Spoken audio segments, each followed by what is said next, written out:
media kontekstual. Di sini kami akan menjelaskan tentang materi tersebut, di mana materi pertama akan dijelaskan oleh saudara Umar dari Silakan. Oke, untuk materi yang pertama kita akan membahas strategi pembelajaran dan media pembelajaran dalam konteks pembelajaran IPS, SD atau SD. Nah, di sini kita akan menyinggung sedikit mengenai strategi pembelajaran itu apa sih. Oke, jadi menurut Wina Sanjaya, strategi pembelajaran itu ialah perencanaan yang berisi tentang rangkaian kegiatan yang didesain untuk mencapai tujuan pendidikan. Nah, jadi secara sederhana yaitu jadi strategi pembelajaran itu ialah rencana atau garis besar nih kegiatan pembelajaran yang disusun oleh guru. Mencaputnya yaitu metode terus media gitu. Tujuannya apa? Tujuannya untuk bisa tercapai tujuan pembelajaran tersebut secara efektif dan efisien. Tentunya yang tidak kalah penting juga yaitu media pembelajaran. Nah, jadi media pembelajaran itu ialah segala sesuatu yang dapat digunakan untuk menyampaikan pesan atau informasi dalam proses pembelajaran mengajar sehingga dapat merangsang pikiran siswa, perasaannya, terus perhatian atau keterampilan siswa tersebut. Oke, kita masuk saja langsung ke materinya. Strategi dan media pembelajaran dalam konteks pembelajaran IPS itu ialah dalam penerapan strategi yang akan memiliki peran penting dalam menciptakan suasana belajar yang aktif, dan terus juga pemilihan strategi ini melalui strategi tersebut siswa tidak hanya mendengarkan penjelasan guru tetapi juga terlibat dalam mengemukakan pendapat, menganalisis situasi sosial dan menemukan solusi terhadap berbagai persoalan yang dihadapi di lingkungan sekitarnya. Terus media pembelajaran nih, media pembelajaran itu memiliki fungsi penting sebagai sarana pendukung untuk membantu siswa memahami konsep-konsep IPS yang abstrak. Oke, selanjutnya materinya akan dijelaskan oleh Dari sini saya akan menjelaskan yang bagian B, yaitu penerapan metode diskusi, simulasi, dan studi kasus dalam pembelajaran IPS SD. Penerapan diskusi di kelas IPS biasanya diawali guru dengan menyajikan pertanyaan terbuka, studi kasus sederhana atau isu sosial ringan. Siswa dibagi ke dalam kelompok-kelompok kecil untuk mendiskusikan masalah tersebut. Kemudian setiap kelompok mempresentasikan hasil diskusinya dan terjadi tanya jawab antara kelompok berkaitan dengan metode simulasi. Pendekatan ini memungkinkan siswa mengalami peran atau situasi tiruan yang relevan dan dengan materi IPS. Misalnya dalam materi transaksi jual beli di IPS ada penelitian yang mengeksplorasi efektivitas simulasi untuk memperdalam pemahaman siswa terkait proses ekonomi. Baik, selanjutnya akan dijelaskan oleh rekan saya.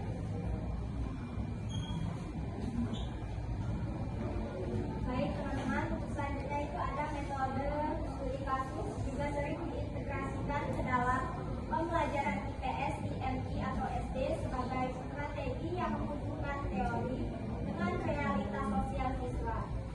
Dalam studi kasus, guru juga menyajikan skenario masalah nyata dan kontekstual, misalnya konflik sosial di lingkungan sekitar atau fenomena budaya lokal. Kemudian siswa menganalisis penyebab dan solusi bersama. Untuk materi selanjutnya itu peran media kontekstual dalam meningkatkan efektivitas pembelajaran IPS akan dijelaskan oleh rekan saya. Adanya saya persilakan. Teman-teman, selanjutnya itu ada peran media kontekstual dalam meningkatkan efektivitas pembelajaran IPS. Nah, jadi media kontekstual itu berperan penting dalam pembelajaran IPS karena membantu siswa mengaitkan materi dengan kehidupan nyata, sehingga pemahaman lebih mendalam dan tidak sekedar hafalan. Nah, penggunaan media berbasis konteks lokal terbukti efektif dalam meningkatkan motivasi, partisipasi, dan hasil belajar siswa.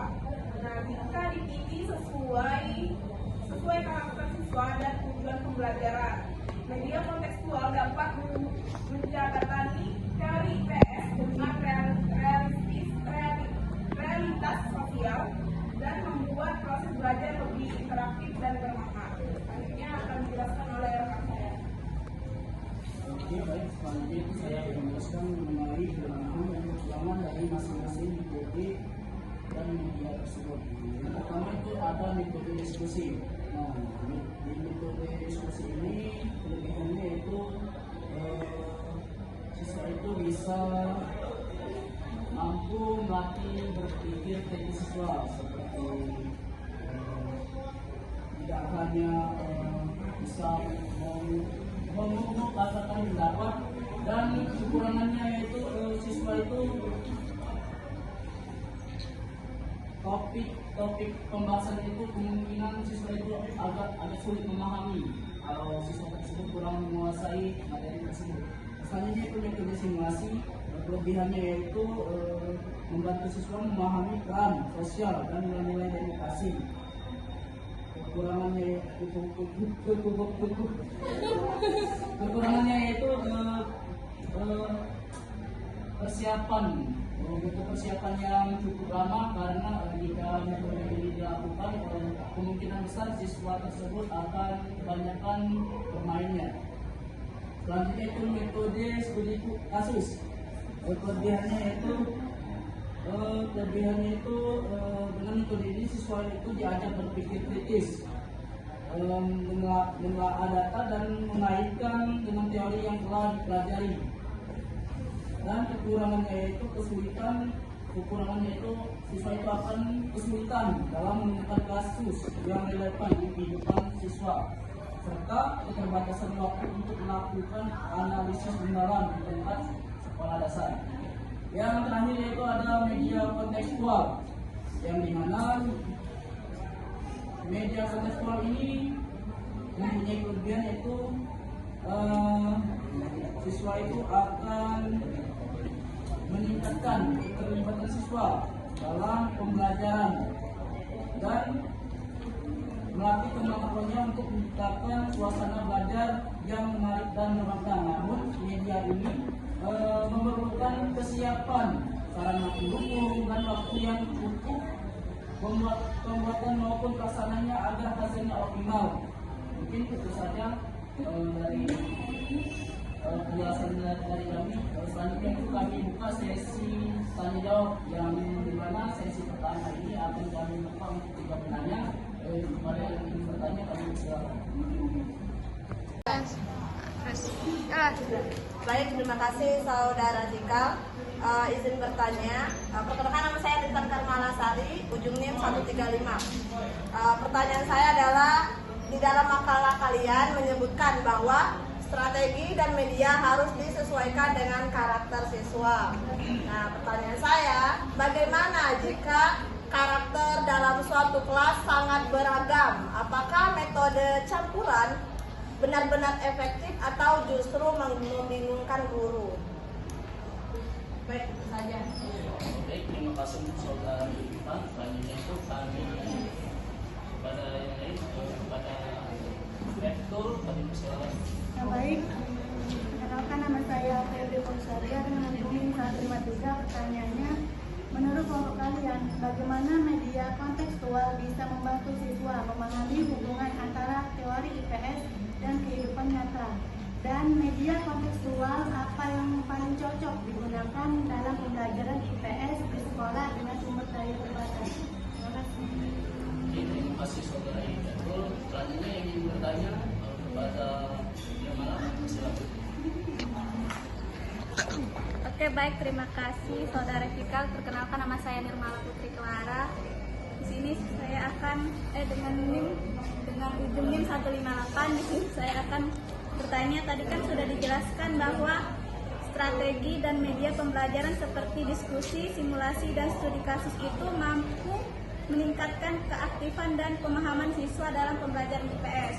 Nah, namun bagaimana cara guru ini membedakan antara keaktifan semu di mana siswa itu hanya sekedar bergerak dan berbicara, dengan keaktifan kognitif yang dimana siswa itu benar-benar berpikir kritis dan memahami materi yang disampaikan oleh guru. Terima kasih. Oke, terima kasih kepada saudari Mala. Oke, untuk sesi pertama ini akan kami tutup. Selanjutnya itu sesi kedua. Untuk sesi kedua ini kami buka untuk dua pertanyaan. Pada yang ingin bertanya kami persilakan. Pada Anissa kami persilakan. Oke, baiklah. Perkenalkan, nama saya Alisa Baroka dengan ujung NIM 159. Di sini saya ingin bertanya kepada kelompok 4. Pertanyaannya, menurut kalian, mengapa pembelajaran IPS di SD saat ini masih dianggap membosankan oleh sebagian siswa, meskipun sudah diterapkan berbagai metode inovatif dan media digital? Baik, itu saja menjawab saya. Terima kasih kepada saudari Anissa. Selanjutnya itu kepada Sabina kami persilakan Sabina. Baik, sebelumnya perkenalkan, nama saya Sabina Fayani Rahma dengan ujung NIM 143. Saya ingin bertanya pada kelompok kalian, pembelajaran kontekstual itu kan cenderung berfokus pada pengalaman lokal atau kehidupan nyata ya. Nah, bagaimana cara agar siswa juga tetap bisa memahami isu sosial global tanpa kehilangan kedekatan dengan konteks lokal mereka? Itu saja. Terima kasih. Oke, terima kasih saudari Sabina. Jadi untuk pertemuan kita pada pagi hari ini kami akan menampung pertanyaan dahulu. Selanjutnya itu untuk sesi kami menjawabnya itu kita ketemu di minggu depan. Jadi untuk hari ini kami akhiri. Kita tahu wassalamualaikum warahmatullahi wabarakatuh. Waalaikumsalam.